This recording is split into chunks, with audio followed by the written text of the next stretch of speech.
હાલ જે કિસ્સો સામે આવ્યો છે તે તુર્કી પ્રત્યે ભારતના લોકોનો રોષ કઈ હદ સુધી છે તે બતાવે છે. નવસારીમાં ફ્રૂટના એક વેપારીએ 13 મણ જેટલા તુર્કીના સફરજનનો નાશ કરી દીધો છે. ઓપરેશન સિંદૂર બાદ ભારત અને પાકિસ્તાન વચ્ચે ઘર્ષણ દરમિયાન તુર્કીએ પાકિસ્તાનને મદદ કરી હતી, જે બાદથી ભારતની જનતામાં તુર્કી પ્રત્યે રોષ જોવા મળી રહ્યો છે. વાત તુર્કીના પ્રવાસની હોય કે પછી તુર્કી દ્વારા બનાવાતી પ્રોડક્ટની, ભારતમાં વેચાણની દરેક ક્ષેત્ર તુર્કીને બાયકોટ કરવામાં આવી રહ્યા છે.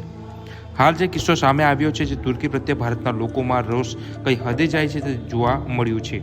નવસારીના એપીએમસી માર્કેટમાં ફ્રૂટના એક વેપારીએ 13 મણ જેટલા તુર્કીના સફરજનનો નાશ કરી દીધો છે.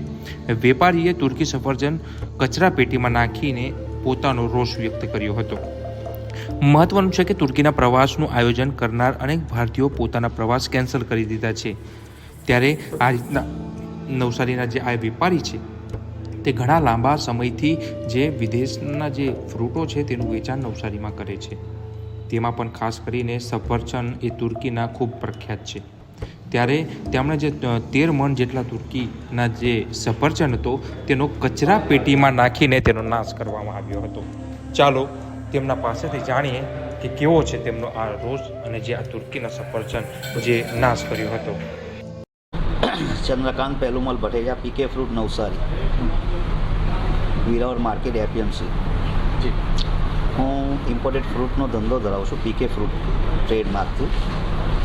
અને આ વખતે જે દુર્ઘટના પુલવામા બની એના લીધે આતંકવાદનો જે આ ફેલાવો થઈ રહ્યો છે અને અમને જે લોકો સપોર્ટ આપી રહ્યા છે દેશો, અમે એમનો બહિષ્કાર કરીએ છીએ. અને એવામાં જે તુર્કી છે પહેલાં આગળ આવ્યું છે. અને તુર્કીના જે એપલ આવે છે તે ગઈકાલે અમે એમના નાશ પણ કર્યા અને જે ઓર્ડર હતા એ પણ કેન્સલ કર્યા. અને હવે તુર્કીનો માલ અમે ફ્રૂટમાં મંગાવવા માંગતા નથી, એમનું વેચાણ કરશું નહીં, કારણ કે એ પાકિસ્તાનને સપોર્ટ કરે છે. અને એ સપોર્ટ જે છે એ જે સપોર્ટ છે તે પૈસાનું અને સાધનોનું છે. અને એ સાધનો અને પૈસાનો ઉપયોગ પાકિસ્તાન આતંકવાદના કામમાં વાપરે છે. એટલે અમે તુર્કીના માલનો બહિષ્કાર કરીએ છીએ અને